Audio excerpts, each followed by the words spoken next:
there have been a lot of challenges that I have been met with. And I mean, the one thing, and I tell people this all of the time, is like, oh, rejection, that's been the story of my life.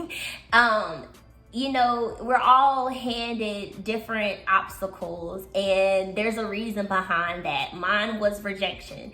And so, even as just a child, with being rejected by people who didn't want to be my friend, or men who didn't want to date me, or different programs that I applied for in school that declined or denied my, acceptance. Different jobs that I applied for that said, oh, we're moving on with another candidate.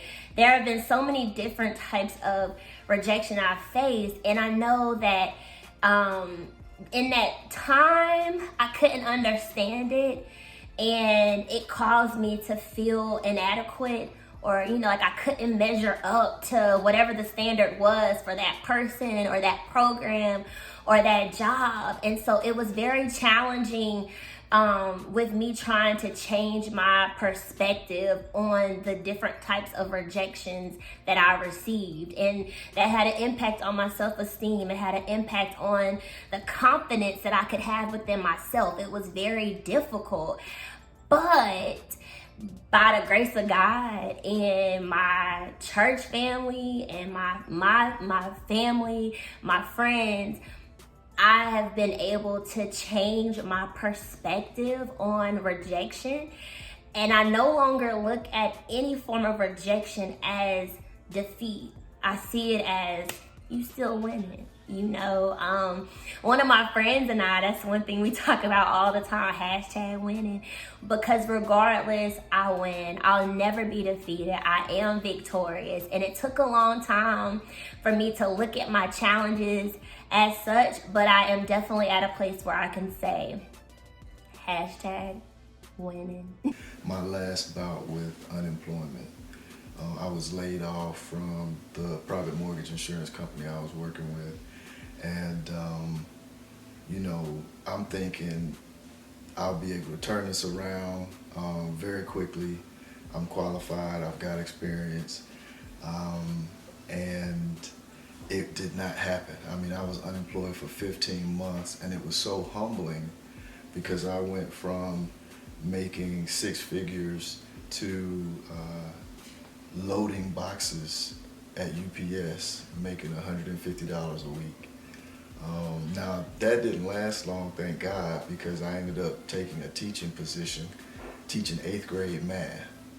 So you go from, again, being pretty comfortable with a decent salary to a teacher's salary. And let me say, like many people know this, but let me just say it anyway, teachers aren't paid well.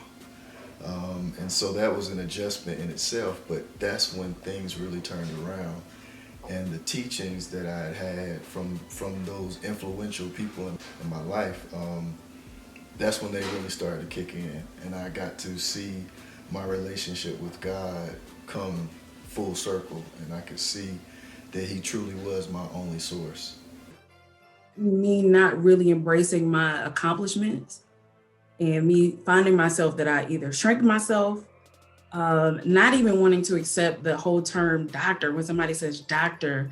Allison, it's just kind of like, oh, that's me, because I'm not used to, like I was talking about before, that voice being amplified. I guess the whole imposter syndrome kind of kicks in, and you have to kind of fight against that, because when you look back or in retrospect of all of your experiences, you actually worked very hard for any type of accomplishment, right? So I had to kind of put that in perspective, and I have a group of people around me that can help me remember, who I am and whose I am.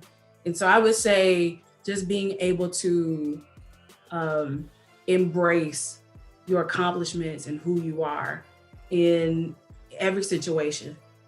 People, it does not define you, but it has shaped your worldview and your perspective. And so it is a part of who you are. And so there's no reason that you can't show up and be authentic in who you are. And so when I walk in a room, I am Dr. Allison Alston. And so I should be embracing that, right? I don't have to shrink and say, oh, I'm Allison. It's just a degree. It's just I went to school for this very long time and wrote a very long book report.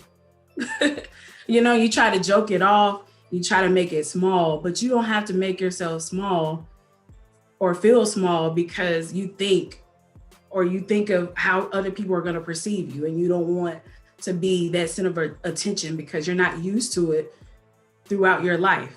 But embrace it. It's who you are, it's what you work for, and everything that you bring to the table, that is a part of that. I think that with life, there are going to be trials, there are going to be barriers.